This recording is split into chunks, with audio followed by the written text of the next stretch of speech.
नमस्कार, आप देख रहे हैं आपका अपना पसंदीदा न्यूज बुलेटिन न्यूज 360 और मैं हूं आपके साथ पूजा पांडे। अगले 45 मिनट में आज की बड़ी खबरों से आपको रूबरू कराएंगे। खबर आपके लिए जो जरूरी है वो भी पूरी बताएंगे। भारत की धारदार कूटनीति का डंका पूरी दुनिया में बज रहा है। भारत की इस कूटनीति ने बिना शोर मचाए कैसे अमेरिकी राष्ट्रपति ट्रंप के सुर बदल दिए, ये आपको विस्तार से समझाएंगे।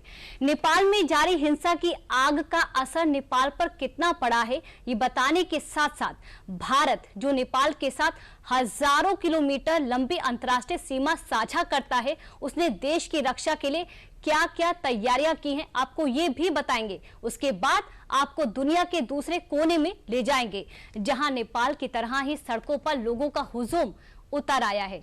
उसके पीछे की वजह भी आपको बताएंगे। इन खबरों के साथ कई और बड़ी खबरें आपको अगले 45 मिनट में दिखाएंगे, लेकिन शुरुआत करेंगे भारत की उस कूटनीतिक चाल से जिसने अमेरिकी राष्ट्रपति के सुर बदल कर रख दिए हैं। देखिए रिपोर्ट। कहते हैं कि रिश्तों की असली ताकत उसी वक्त सामने आती है जब सामने वाला भी आपके वजन और आपके वजूद को मान्यता देने लगे। और आज वही तस्वीर दुनिया के सामने डोनाल्ड ट्रंप ने पेश कर दी है। भारत और अमेरिका के बीच ट्रेड टेंशन के बीच अमेरिकी राष्ट्रपति के इस बयान के कई मायने हैं। डोनाल्ड ट्रंप जो अपने कड़े तेवर और सख्त नेगोशिएशन स्टाइल के लिए जाने जाते हैं, Let them know that we put a very big tariff on India, 50% tariff, very high tariff. आप भारत के सामने नरम पड़ते दिख रहे हैं। भारत के साथ बातचीत के टेबल पर बैठना चाहते हैं। कभी भारत पर ट्रेड बैरियर और टैरिफ की तलवार लटकाने वाले ट्रंप अब खुले शब्दों में मान रहे हैं कि बातचीत ही आगे का रास्ता हो सकता है।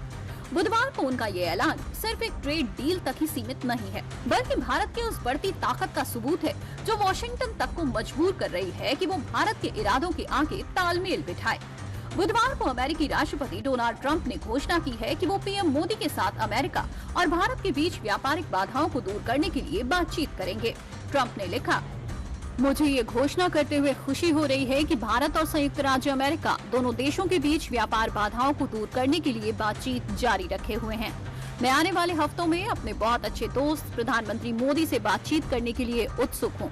मुझे पूरा विश्वास है कि हमारे दोनों महान देशों के लिए एक सफल निष्कर्ष पर पहुँचने में कोई कठिनाई नहीं होगी। ये तो होना ही था, क्योंकि भारत जिस प्रकार से माननीय मोदी जी के नेतृत्व में आगे बढ़ रहा है, तो कोई भी देश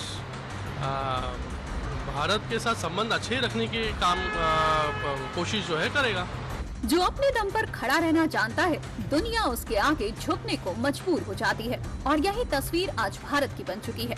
कभी अमेरिकी राष्ट्रपति डोनाल्ड ट्रंप ने टैरिफ और ट्रेड बैरियर का हंटर दिखाकर भारत को दबाने की कोशिश की थी, लेकिन भारत ने साफ कर दिया कि उसकी विदेश नीति किसी भी दबाव से तय नहीं होती है। भारत ने ना तो अपने फैसलों से समझौता किया और ना ही किसी वैश्विक ताकत के आगे घुटने टेके हैं। भारत अमेरिका टैरिफ टेंशन के बीच अमेरिकी राष्ट्रपति डोनाल्ड ट्रंप ने जब बुधवार को पहल की तो पीएम मोदी ने भी इसका स्वागत किया और ट्रंप के पोस्ट के करीब 5 घंटे बाद पीएम मोदी ने भी एक्स पर पोस्ट किया। पीएम मोदी ने लिखा, भारत और अमेरिका अच्छे दोस्त और नेचुरल पार्टनर हैं। मुझे पूरा भरोसा है कि हमारी trade negotiation Bharat America partnership की असीमित संभावनाओं को खोलने का रास्ता बना देगी। हमारी टीमें इन चर्चाओं को जल्द से जल्द पूरा करने के लिए मेहनत कर रही हैं। मैं राष्ट्रपति ट्रंप से बात करने का भी इंतजार कर रहा हूं। हम साथ मिलकर दोनों देशों के लोगों के लिए एक बेहतर और समृद्ध भविष्य सुनिश्चित करेंगे। जहां कभी अमेरिका के वॉशिंगटन से ये शर्तें थोपी जाती थी, वहीं अब डील की टेबल पर भारत अपनी शर्तों और अपने हितों के साथ बैठा है। यानी तस्वीर साफ है, अब भारत किसी के फॉलोअर की भूमिका में नहीं है, बल्कि नेचुरल पार्टनर के रूप में हर उस देश के साथ खड़ा रहेगा जिसमें दोनों के हित की बात हो।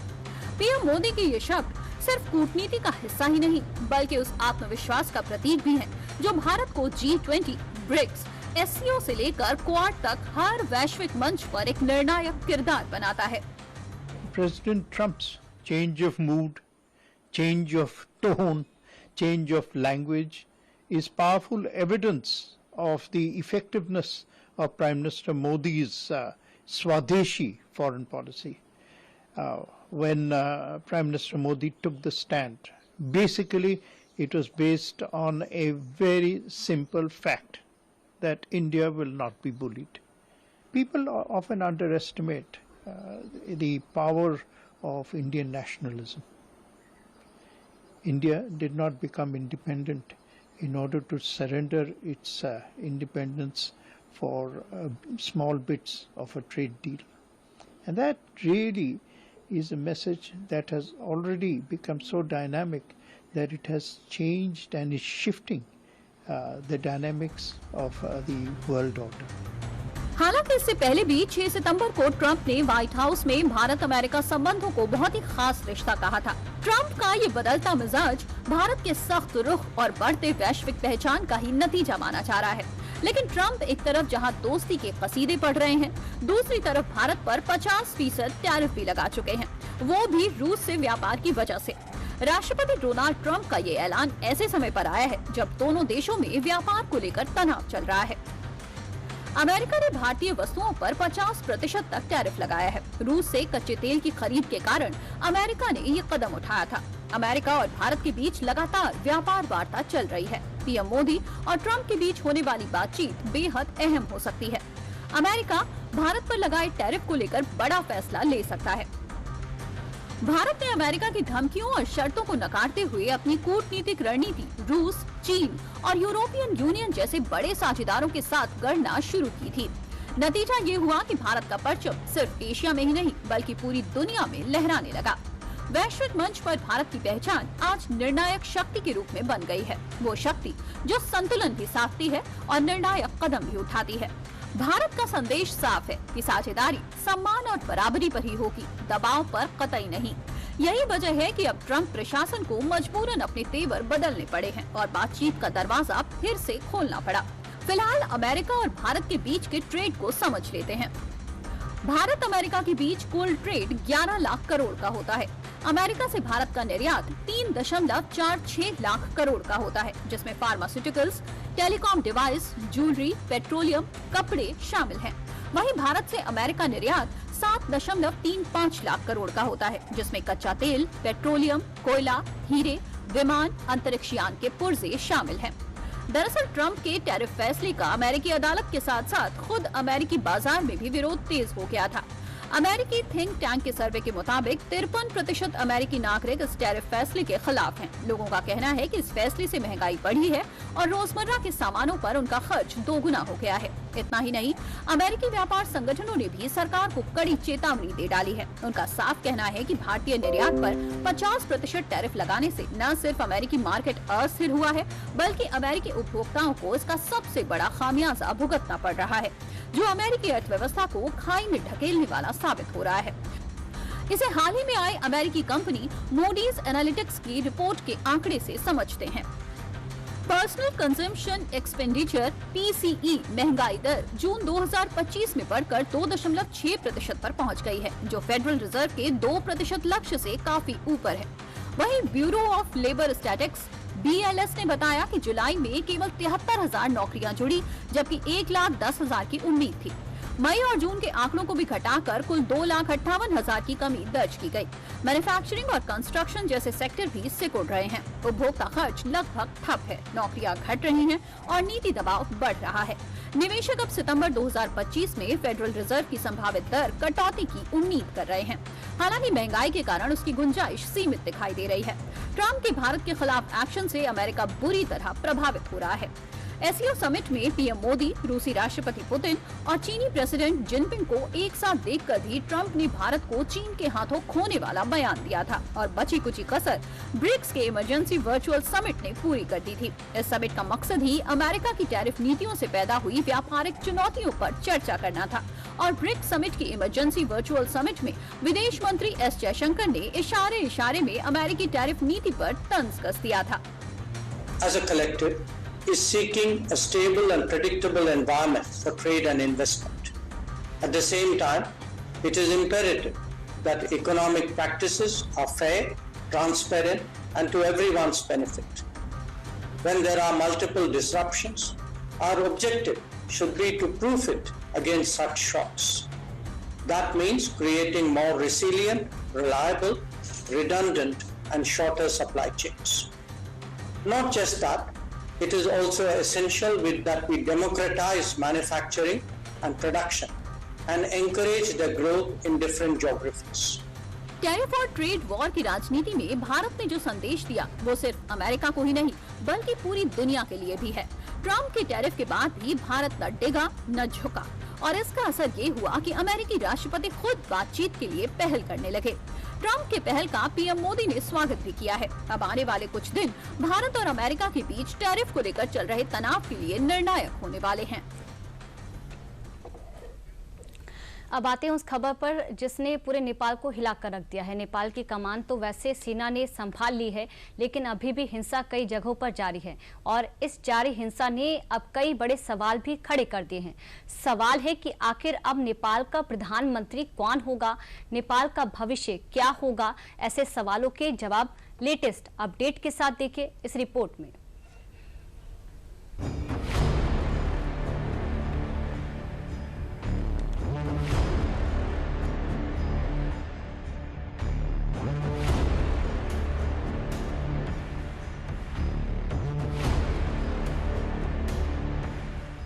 तस्वीरों में दिख रही ये आग भ्रष्टाचार के खिलाफ नेपाल के जेनजी आंदोलन से फूटे विस्फोट की वो कहानी है जिससे निकली चिंगारी ने नेपाल की बर्बादी की कहानी लिखी है।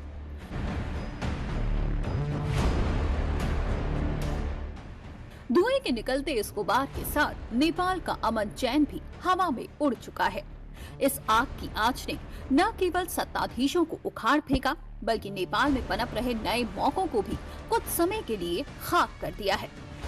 धू-धू कर जलती ये सिर्फ बिल्डिंग्स का ढांचा नहीं बल्कि स्थानीय रोजगार पैदा करने वाले और विदेशी पर्यटकों को आकर्षित करने वाले अंतर्राष्ट्रीय ब्रांड्स का ठिकाना था। और इन बिल्डिंग्स का ये हाल देखकर क्या कोई निवेशक अब कुछ समय तक नेपाल की तरफ मुड़कर देखना चाहेगा? जवाब है नहीं, क्योंकि कंपनियां सुरक्षा देखती हैं और नेपाल असुरक्षित था तभी इन्हें आग के हवाले कर दिया गया। भ्रष्टाचार के खिलाफ शांतिपूर्ण तरीके से हुआ ये जेनजी आंदोलन अब नेपाल के लिए त्रासदी का रूप ले चुका है। ये वीडियो देखिए, इसे देखकर आपको बांग्लादेश में हुए हिंसक प्रदर्शन की याद आ जाएगी। ये वीडियो सोशल मीडिया पर वायरल हो रहा है। देखिए कैसे नेपाल में प्रदर्शन के बाद लोगों ने दुकानों और मॉल में जमकर लूटपाट की है। लोग स्टोर से कपड़े चोरी करते और चीजों को तोड़फोड़ करते नजर आ रहे हैं। लोगों के चेहरों की मुस्कुराहट देखकर ऐसा लग रहा है जैसे जेनजी आंदोलन ने आम लोगों को फ्री में माल लूटने की गोल्डन अपॉर्चुनिटी दे दी हो।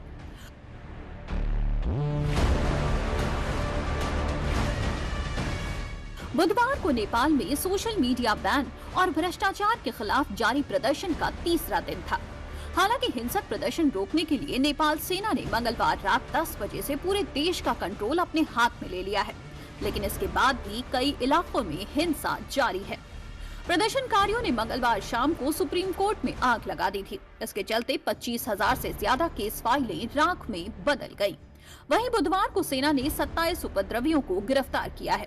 खबर लिखे जाने तक हिंसक प्रदर्शन में अब तक 23 लोगों की मौत हुई, जबकि 400 से ज्यादा लोग घायल हैं। इस हिंसा ने जिस तरीके का विकराल रूप ले लिया है, उससे ये सवाल उठता है कि जब नेपाल के प्रधानमंत्री और राष्ट्रपति इस्तीफा दे चुके हैं, तो ऐसी संपत्तियों को जलाने का क्या तुक है? अब सेना ने जिन उपद्रवियों को गिरफ्तार किया है, उस पर इनका कहना है कि ये लोग स्थिति का गलत फायदा उठाकर तोड़फोड़, अराजकता, लूटपाट, आगजनी और जान माल को नुकसान पहुंचाने की साजिश कर रहे थे। पुलिस ने उपद्रवियों के पास से 33.7 लाख रुपए नकद बरामद किए हैं। 23 बंदूकें, मैगजीन सहित 31 अलग अलग तरह के हथियार भी जब्त किए हैं। दूसरी तरफ नेपाल में कानून व्यवस्था पूरी तरह ध्वस्त हो गई है। मंगलवार की रात करीब 9 बजे तक नेपाल की 3 बड़ी जेलें टूट गईं और सैकड़ों कैदी फरार हो चुके हैं। महोत्तरी के जलेश्वर जेल से करीब 572 कैदी भाग गए। प्रदर्शनकारियों ने जेल की दीवार तोड़ी। ललितपुर के नखो जेल से प्रदर्शनकारियों ने पूर्व डिप्टी पीएम रवि लामिछाने को रिहा करवाया। करीब 1500 कैदी भी जेल से बाहर आए। नेपाल की कैलाली जेल से भी सैकड़ों कैदी फरार। नेपाल में आखिर ये गुस्सा क्यों भड़का? क्यों जनता सड़क पर आ गई और महज 17 साल में ही नेपाल की एक लोकतांत्रिक सरकार की विदाई हुई? नेपाल में प्रदर्शन को लेकर पूर्व नेपाली प्रधानमंत्री के.आई. सिंह के पोते यशवंत शाह ने जो कारण बताए हैं, उनको भी सुन लीजिए। देखिए, ये जो एक प्रोटेस्ट है, ये 8 तारीख को एक प्रोटेस्ट था जिसको होना था काठमांडू में। माइती घर एक जगह है वहाँ पर, और it was a peaceful protest और इसमें कोई भी ऐसी बात नहीं थी, कोई भी पॉलिटिकल पार्टीज इन्वॉल्व नहीं थी इसमें। एक वो स्टूडेंट्स फॉर जस्टिस करके एक बॉडी है, उन लोगों ने ये एक मुहिम चलाई थी और उसमें हुआ क्या कि जब सब पीसफुल प्रोटेस्टर्स कलेक्ट होने लगे तो 12,000 से ज़्यादा लोग सुबह 10 से 11 बजे के अंदर जमा हो गए थे।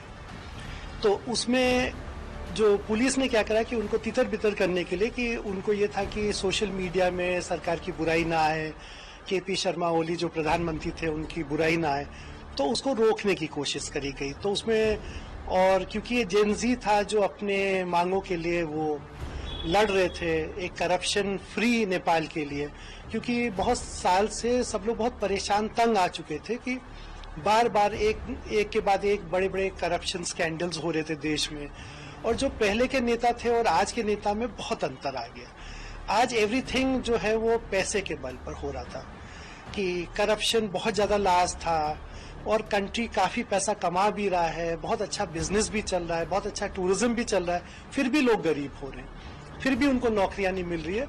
ये एक कहना चाहिए सिचुएशन था जो बहुत टाइम से डेवलप हो रहा था और बार बार लोग इसको उठा रहे थे, लेकिन जो करप्ट नेता है उनके कान में इसका सिचुएशन का कोई वो कुछ ठीक से करने को तैयार ही नहीं थे।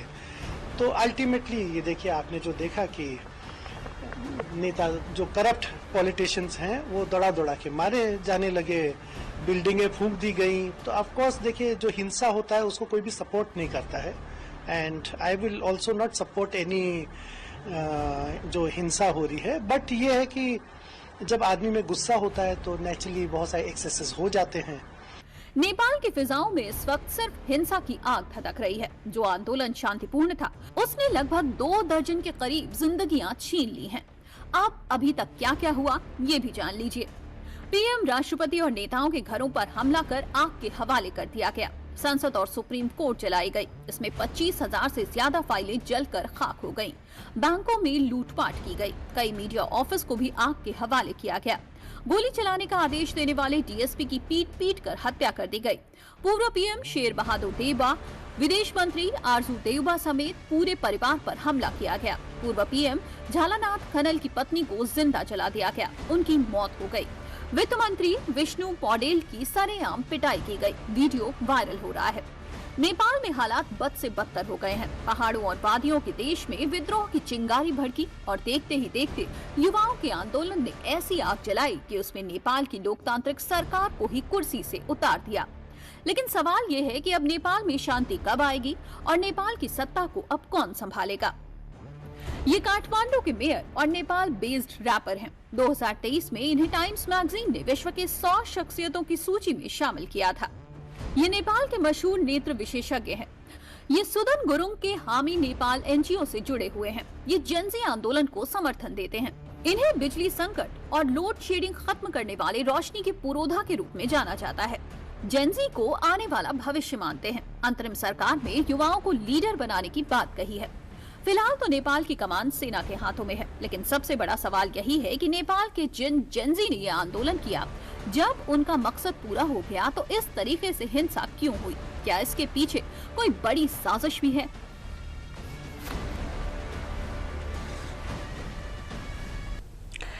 तो नेपाल में शांति कब आएगी और नेपाल के जो जीवन है, जो जिंदगी कब पटरी पर लौटेगी, सबसे बड़ा सवाल है। रुकते एक छोटे से ब्रेक के लिए, ब्रेक के उस पार आपको दिखाएंगे कि किस तरह से नेपाल में जो हाहाकार मचा, घमासान मचा, उसको लेकर भारत में सुरक्षा के कड़े इंतजाम किए गए। रुकते एक ब्रेक के लिए।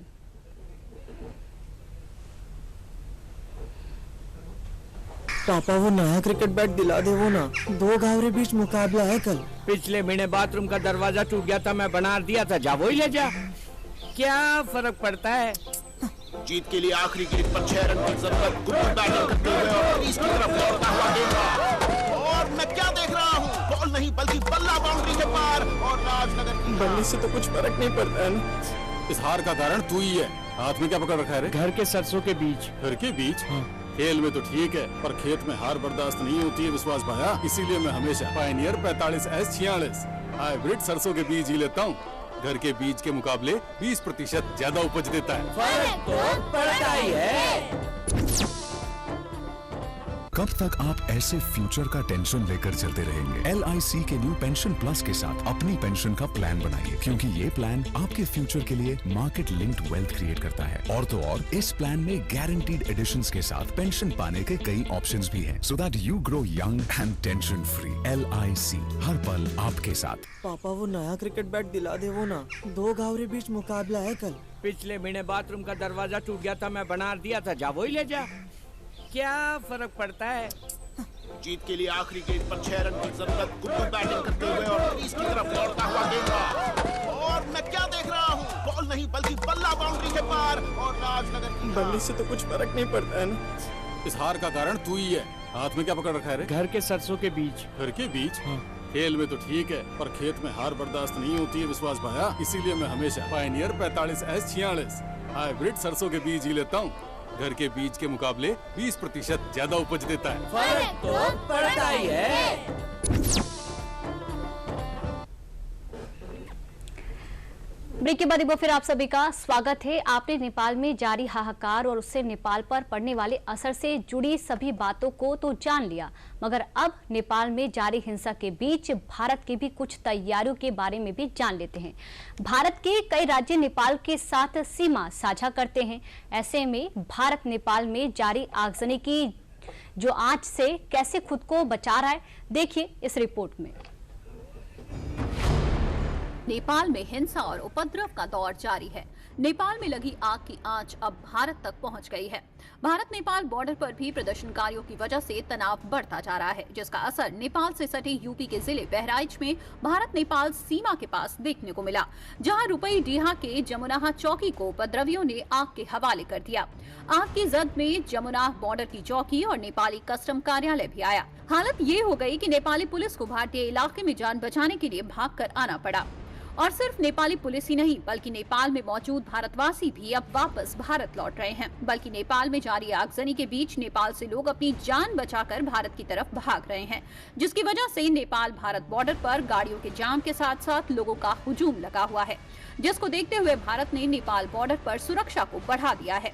और कड़ी सुरक्षा के बीच पूरी जांच के बाद ही लोगों को वापस भारत में आने दिया जा रहा है। फिलहाल नेपाल से सटे भारत की सभी सीमाओं पर सुरक्षा को ध्यान में रखते हुए भारी फोर्स तैनात कर दी गई है। नेपाल में लगी आग की आंच का असर भारत नेपाल बॉर्डर पर साफ देखने को मिल रहा है। भारत नेपाल सीमा पर नेपाली प्रदर्शनकारियों की आगजनी, बॉर्डर के जमुनाहा चौकी भी आगजनी, नेपाली कस्टम दफ्तर भी आग के हवाले। नेपाली सीमा पर प्रदर्शनकारियों ने जमकर तोड़फोड़ की। जान बचाने के लिए नेपाली पुलिस भारतीय इलाके में आई। रुपईडीहा सीमा पर आवागमन पूरी तरह रोका गया। नेपाल से आ रहे भारतीय पर्यटकों को जांच के बाद प्रवेश। संवेदनशीलता को देखते हुए हम 101% एसपी बहराइच से भी मेरी बात हुई है और एसपी बहराइच ने भी अपनी फुल फोर्स यहाँ लगाई है और मेरी जितनी भी स्ट्रेंथ है सारी की सारी बॉर्डर पे अवेलेबल है। तो स्ट्रेंथ की मेरे पास कोई कमी नहीं। वहाँ मेरी ओपी पोस्ट लगी है, वहाँ मेरा नाका लगा। आप बॉर्डर पे घूम के देखिएगा, हर जगह पे मेरी नाका पेट्रोलिंग लगी हुई है। तो हम सबकी सुरक्षा के लिए खड़े हैं, किसी तरह का कोई ऐसा मिस हैपनिंग नहीं होने दें। 2-3 दिन से हालात नेपाल के खराब थे, लेकिन कल भैरवा के इलाके में काफ़ी भयावह इंसिडेंट हुआ।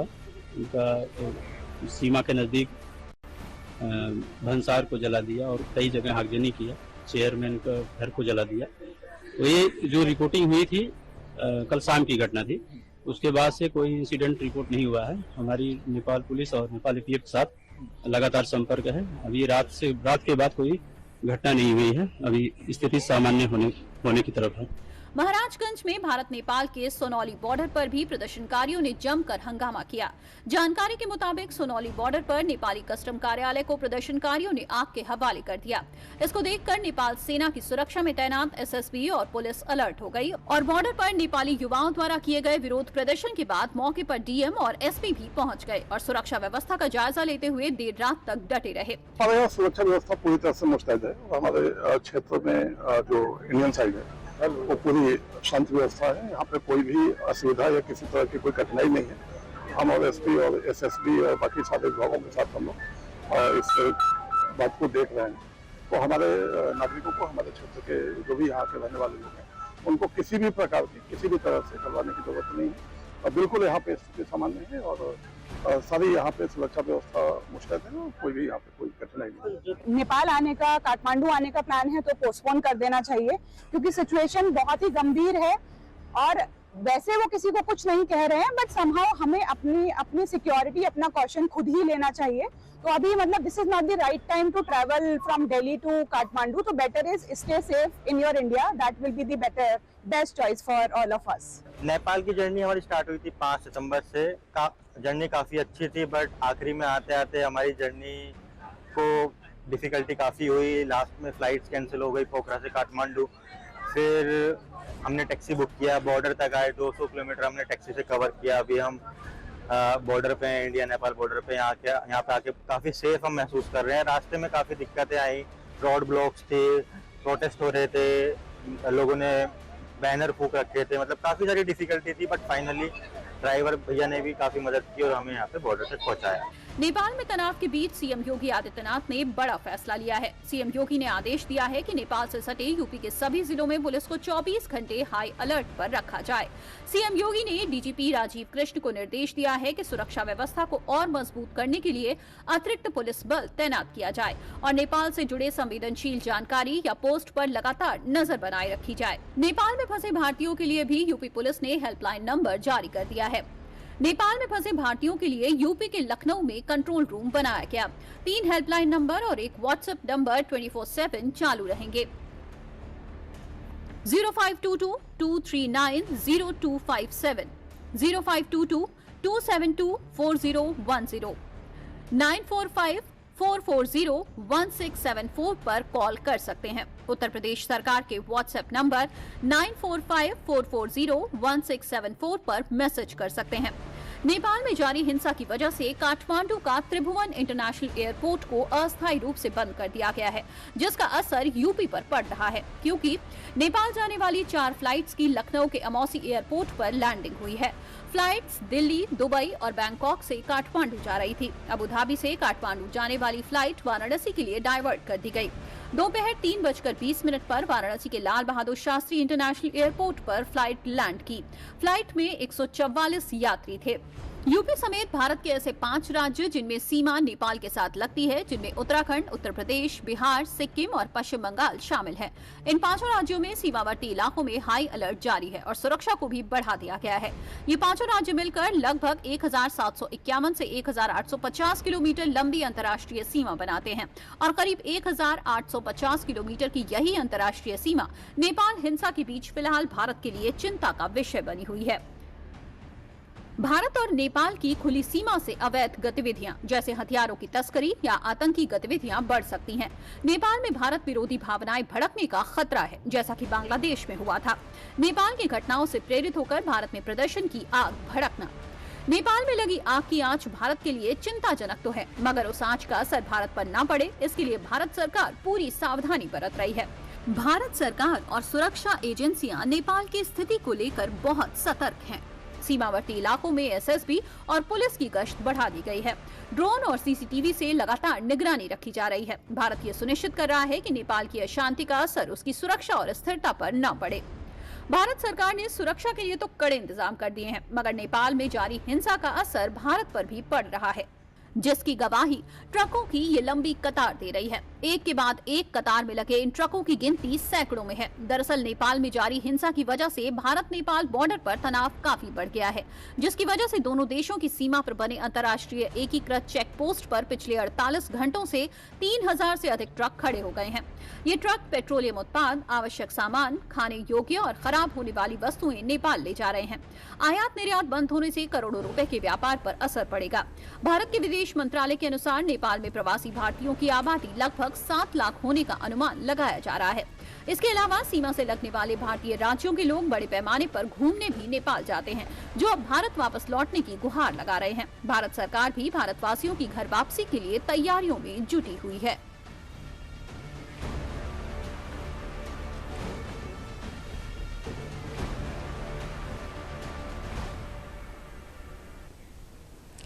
अगली खबर दुनिया के दूसरे कोने से है, जहां नेपाल की तरह ही सड़कों पर लोगों का हुजूम देखने को मिला।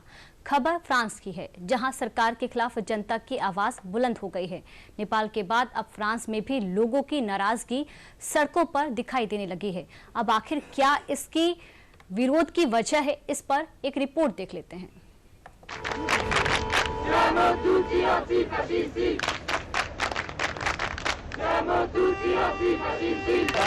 सड़कों पर सैलाब, आसमान में गूंजते नारे और सत्ता के खिलाफ बगावत की ये आवाज।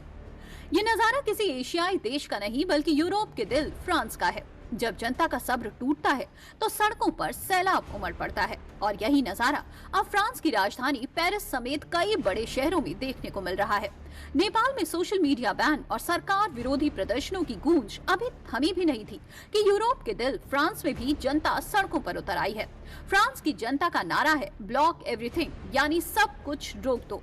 ये नारा सोशल मीडिया का कैंपेन बन चुका है। बुधवार को राजधानी पेरिस की गलियों से लेकर हर चौक चौराहों तक हाथों में तख्तियां, चेहरों पर गुस्सा और आवाज में सिर्फ एक ही मांग गूंज रही है, सरकार के इस्तीफे की मांग। नेपाल के बाद अब फ्रांस में भी सरकार के विरोध में प्रदर्शन शुरू हो गया है। बजट में कटौती के खिलाफ और राष्ट्रपति इमानुएल मैक्रों के इस्तीफे की मांग को लेकर प्रदर्शन हो रहा है। इस प्रदर्शन को ब्लॉक एवरीथिंग नाम दिया गया है। सरकार ने 80,000 पुलिसकर्मियों को तैनात कर दिया है। अब तक 200 से ज्यादा उपद्रवी गिरफ्तार किए जा चुके हैं। हालांकि ये विरोध महज बजट कटौती के खिलाफ ही नहीं है, बल्कि उस व्यवस्था के खिलाफ है जिसे लोग अपने भविष्य पर हमला मान रहे हैं। शिक्षा, स्वास्थ्य और रोजगार जैसी बुनियादी सुविधाओं में सरकार की कटौती का सीधा असर आम नागरिकों पर पड़ रहा है। यही वजह है कि आंदोलन तेजी से तूल पकड़ रहा है। ये प्रदर्शन ऐसे समय पर हो रहे हैं जब फ्रांस के नए प्रधानमंत्री सेबास्टियन लेकोर्नू अपना कार्यभार संभालने जा रहे हैं। एक दिन पहले मंगलवार को ही फ्रांसवा बायरू ने अविश्वास प्रस्ताव पारित होने के बाद राष्ट्रपति इमानुएल मैक्रों को अपना इस्तीफा सौंपा था। अब आखिर फ्रांस में इस हिंसा की वजह क्या है, इस पर भी नजर डाल लेते हैं। जनता के एक बड़े वर्ग को लगता है कि मैक्रों की नीतियां आम लोगों के हितों के खिलाफ हैं। सरकार ने खर्चों में कटौती और कल्याणकारी योजनाओं में कमी कर आर्थिक सुधार लागू किए हैं। इससे आम जनता, खासकर मध्यम वर्ग और श्रमिक वर्ग पर दबाव बढ़ा है। हाल ही में सेबास्टियन लेकोर्नू को प्रधानमंत्री बनाया गया है। ये 2 साल से भी कम समय में 5वें प्रधानमंत्री हैं। इससे लोगों में अस्थिरता और असंतोष बढ़ गया है। पिछले साल भी बजट पेश करने के बाद पीएम को इस्तीफा देना पड़ा था। दरअसल फ्रांस की राजनीति में बजट हमेशा टकराव का बड़ा कारण रहा है। हर साल इसके जरिए ही तय होता है कि सरकार किन क्षेत्रों पर खर्च बढ़ाएगी और कहां कटौती करेगी, और यही सत्ता पक्ष और विपक्ष के बीच खींचतान की सबसे बड़ी जड़ भी बनती है। नेपाल में सोशल मीडिया बैन और जनता बनाम सत्ता के टकराव की चिंगारी अभी ठंडी भी नहीं हुई थी कि अब फ्रांस में भी ब्लॉक एवरीथिंग नाम का सोशल मीडिया मूवमेंट सियासत की नींव हिला रहा है। लोगों का गुस्सा अब सिर्फ आर्थिक कटौती तक ही सीमित नहीं रहा है। अब ये प्रदर्शन मैक्रों सरकार के खिलाफ अविश्वास का प्रतीक बन गया है।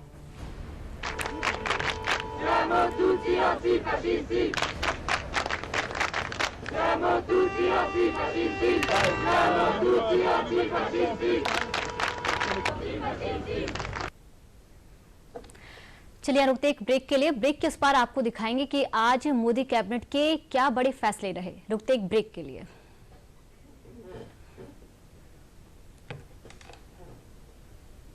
पापा वो नया क्रिकेट बैट दिला दे, वो ना 2 घावरे बीच मुकाबला है कल। पिछले महीने बाथरूम का दरवाजा टूट गया था, मैं बना दिया था, जा वही ले जा। क्या फर्क पड़ता है? जीत के लिए आखिरी गेंद पर 6 रन की जरूरत। गुप्त बैटिंग करते हुए और क्रीज की तरफ लौटता हुआ गेंद, और मैं क्या देख रहा हूँ, बॉल नहीं बल्कि बल्ला बाउंड्री के पार, और राजनगर की बल्ले से तो कुछ फर्क नहीं पड़ता है ना। इस हार का कारण तू ही है। हाथ में क्या पकड़ रखा है रे? घर के सरसों के बीज। घर के बीज? हाँ। खेल में तो ठीक है, पर खेत में हार बर्दाश्त नहीं होती है विश्वास भाया। इसीलिए मैं हमेशा पायनियर 45S46 हाइब्रिड सरसों के बीज ही लेता हूँ। घर के बीज के मुकाबले 20% ज्यादा उपज देता है। फर्क तो पड़ता ही है।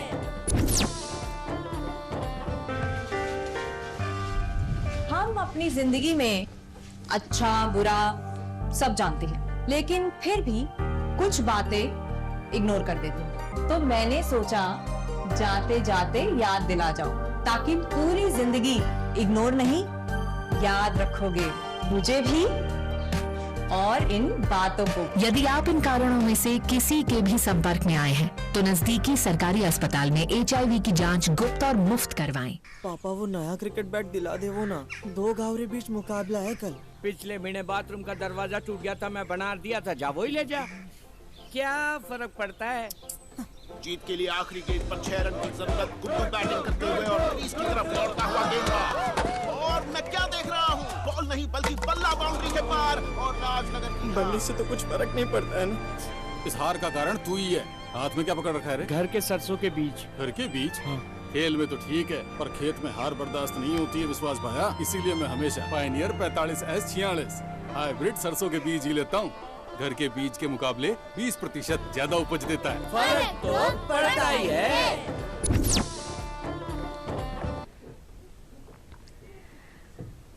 ब्रेक के बाद एक बार फिर आप सभी का स्वागत है। एक तरफ जहां दुनिया भर के कई देशों में उथल पुथल मची हुई है, तो वहीं भारत में विकास की रफ्तार बढ़ती जा रही है। पीएम मोदी की अध्यक्षता में बुधवार को हुई कैबिनेट में 2 बड़े फैसलों पर मुहर लगी है। अब ये फैसले किस राज्य से जुड़े हुए हैं, किस क्षेत्र के लिए हैं, ये सब आपको ये रिपोर्ट बताएगी। जब नीयत विकास की हो तो हर मौका खास बन जाता है। नीति सशक्त हो तभी नतीजे भी दिखते हैं, और भविष्य में नतीजे हर क्षेत्र में बेहतर हों, मोदी सरकार की कोशिश यही है। और इसीलिए जब भी केंद्रीय कैबिनेट की बैठक होती है तो निर्णय ऐसे ही लिए जाते हैं जो बदहाली से ग्रसित क्षेत्रों के विकास को पंख दें। पीएम मोदी की अध्यक्षता में जब बुधवार को केंद्रीय कैबिनेट की बैठक हुई तो इसमें भी ऐसे ही 2 अहम फैसलों को मंजूरी दी गई। 7,616 करोड़ रुपए के निवेश वाली बिहार में 2 परियोजनाओं को मंजूरी दी गई। पहली परियोजना बिहार में Buxar Bhagalpur high speed corridor पे 4 lane greenfield Mokama Munger highway के निर्माण को मंजूरी दी गई है। इस प्रोजेक्ट में 4,447.38 करोड़ रुपए की लागत आएगी। इसे हाइब्रिड एन्युटी मोड HAM के तहत बनाया जाएगा। इसकी कुल लंबाई 82,400 किलोमीटर होगी। दूसरी परियोजना भागलपुर दुमका रामपुर हाट के 177 किलोमीटर लंबी सिंगल रेलवे लाइन के दोहरीकरण की है। इस परियोजना पर 3,169 करोड़ रुपए की लागत आएगी। ये परियोजना बिहार, झारखंड और पश्चिम बंगाल को आपस में जोड़ने में महत्वपूर्ण भूमिका निभाएगी। इससे रेलवे संचालन में आसानी होगी, धार्मिक और पर्यटन स्थलों को बढ़ावा मिलेगा। ये दोनों ही फैसले पूर्वी भारत में कनेक्टिविटी और विकास की रफ्तार डबल करने वाले माने जा रहे हैं, क्योंकि इन परियोजनाओं के पूरे होने से न सिर्फ क्षेत्रीय संपर्क मजबूत होगा बल्कि यात्रा का समय भी घटेगा, रोजगार के नए अवसर भी बनेंगे और पर्यटन को भी बढ़ावा मिलेगा। बक्सर से पटना तक ऑलरेडी अच्छा नेटवर्क है, और आगे पटना से लेके फतुहा तक, और फतुहा से आगे नीचे बेगूसराय तक ये प्रोजेक्ट काफ़ी करीब कहीं पे 6 लेन है, कहीं पे 4 लेन है, कंप्लीट हो चुके हैं। आज जो अप्रूव हुआ है ये मोकामा से मुंगेर तक का सेक्शन 82 किलोमीटर्स का। आगे मुंगेर से फिर भागलपुर आपको ब्लू कलर में दिखाई दे रहा है, जो कि अंडर कंस्ट्रक्शन ऑलरेडी। तो ये करीब पूरे के पूरे सदर्न बिहार का बड़ा एक मेजर कॉरिडोर कंप्लीट 4 लेनिंग इसका हो जाएगा। 2 जो अप्रूव हुआ है वो है भागलपुर दुमका रामपुर हाट डबलिंग रेलवे लाइन का। भागलपुर दुमका रामपुर हाट डबलिंग ये 3,169 करोड़ रुपीस का प्रोजेक्ट है। ये प्रोजेक्ट भी बिहार, झारखंड और बंगाल को जोड़ने वाला एक बहुत ही इंपॉर्टेंट प्रोजेक्ट है, जो कि बिहार, बंगाल और झारखंड को जोड़ता है।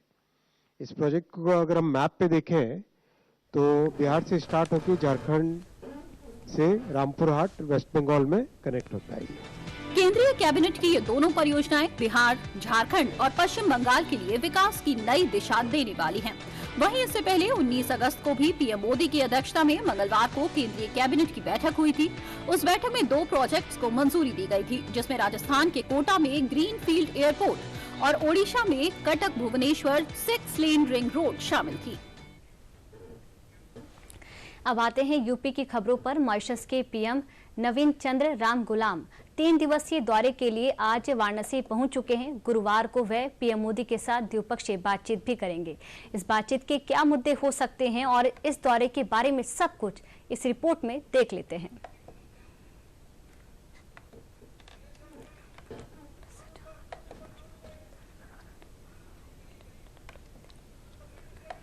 मॉरिशस के प्रधानमंत्री नवीन चंद्र राम गुलाम बुधवार से वाराणसी के 3 दिवसीय दौरे पर हैं। वो गुरुवार को प्रधानमंत्री नरेंद्र मोदी के साथ द्विपक्षीय वार्ता करेंगे। मॉरिशस पीएम राम गुलाम की ये पहली विदेश यात्रा है और अब कुछ अन्य कार्यक्रमों के बारे में भी जान लेते हैं। पीएम मोदी 11 सितंबर को मॉरिशस के पीएम राम गुलाम की मेजबानी करेंगे। 11 सितंबर को प्रधानमंत्री नरेंद्र मोदी संग होगी अहम द्विपक्षीय वार्ता। दोनों देशों के बीच द्विपक्षीय वार्ता में आर्थिक और पर्यटन जैसे मुद्दों पर चर्चा होगी। मॉरिशस के पीएम गंगा आरती में भी शामिल होंगे और बाबा विश्वनाथ मंदिर में दर्शन करेंगे।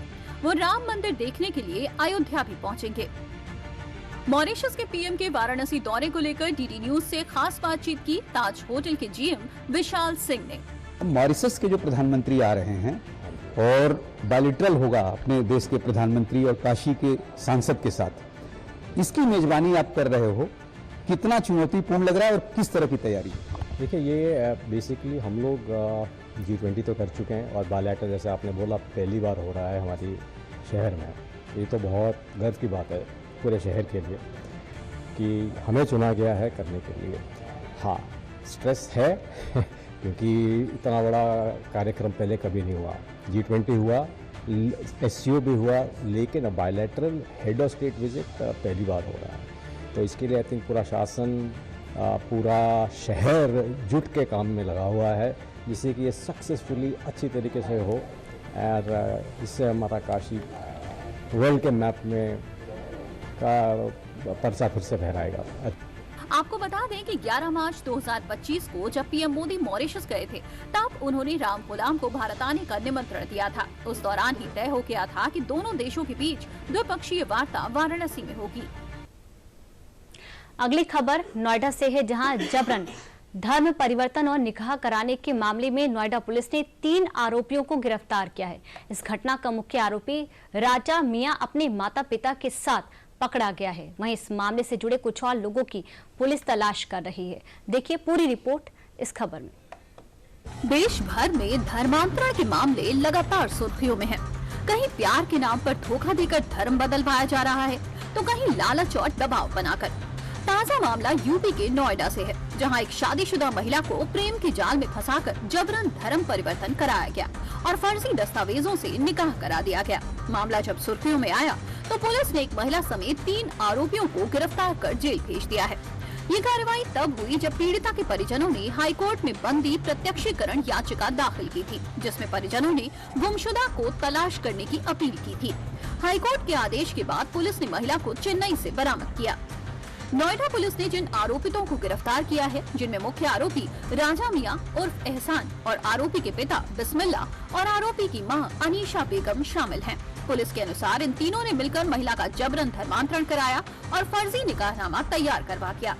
जानकारी के मुताबिक पीड़िता गढ़ी चौखंडी निवासी महिला 6 वर्षीय बच्चे की मां है। आरोप है कि राजा मियां ने उसे प्रेम जाल में फंसाकर जबरन धर्म परिवर्तन कराया और उससे निकाह कर लिया। महिला का नाम बदलकर खुशबू खातून रख दिया गया। पुलिस की प्रारंभिक निष्क्रियता से नाराज परिवार ने 22 अगस्त को हाईकोर्ट का दरवाजा खटखटाया। इसके बाद पुलिस ने सक्रियता दिखाई और 5 सितंबर को महिला को चेन्नई से बरामद कर लिया। धर्मांतरण का ये मामला नोएडा के फेज 3 थाना क्षेत्र के गढ़ी चौखंडी क्षेत्र से जुड़ा हुआ है, जहां पीड़िता का असली नाम प्रिया शर्मा है, जो पहले से कानपुर देहात के रहने वाले एक व्यक्ति से शादीशुदा है। जानकारी के अनुसार उनका एक 6 साल का बेटा भी है, जिसको बिहार के सीवान जिले के रहने वाले राजा मियां उर्फ एहसान ने अपने प्रेम जाल में फंसाकर उनका धर्मांतरण करवाया है। पीड़िता का विवाह वर्ष 2018 में कानपुर देहात के एक युवक से हुआ था। 2019 में उसने बेटे को जन्म दिया। 2021 में पति से अनबन हो गई। 2021 में ही अपने मायके नोएडा आकर एक फैक्ट्री में काम करने लगी, जहां उसकी मुलाकात गाजियाबाद के राजा मियां से हुई और नजदीकियां बढ़ गयी। आरोप है कि राजा मियां ने प्रेम जाल में फंसाकर जबरन पीड़िता का धर्म परिवर्तन कराया। धर्म परिवर्तन के बाद निकाह कर पीड़िता का नाम बदलकर खुशबू खातून रखा। पीड़िता की मां ने बेटी को बरामद करने के लिए हाईकोर्ट में याचिका दी थी। नोएडा पुलिस ने महिला को तमिलनाडु के चेन्नई से बरामद किया। जांच में निकाहनामा भी फर्जी पाया गया है। धर्मांतरण के इस रैकेट को नोएडा पुलिस ने कड़ी मशक्कत के साथ पर्दाफाश किया है, जहां पुलिस को नोएडा से लेकर तमिलनाडु के चेन्नई तक का सफर करना पड़ा, जिसमें पुलिस को कामयाबी भी हाथ लगी है। पुलिस अभी भी निकाह कराने वाले काजी और एक अन्य आरोपी की तलाश कर रही है। थाना फेज 3 पुलिस टीम के द्वारा 3 अभियुक्तों को गिरफ्तार किया गया, जिनके द्वारा कूट रचित निकाहनामा बनाकर धर्म परिवर्तन कराने की घटना को अंजाम दिया है। इसमें से मुख्य अभियुक्त का नाम राजा मियां है और उसके साथ 2 अन्य उसके साथियों को जो विटनेसेस उनको भी गिरफ्तार किया गया। तीनों अभियुक्तों को न्यायिक हिरासत में दिया जा रहा है। अन्य विधिक कार्य पश्चात धर्मांतरण का ये मामला सिर्फ नोएडा तक ही सीमित नहीं है। आए दिन ऐसी खबरें आती रहती हैं कि नाम और पहचान छुपाकर लोग दूसरे धर्मों की महिलाओं को प्रेम का झांसा देते हैं और उनको अपना निशाना बनाते हैं। फिलहाल नोएडा पुलिस ने आरोपियों को गिरफ्तार कर न्यायालय के सामने पेश कर दिया है। न्यूज़ 360 में आज के लिए इतना ही। नमस्कार।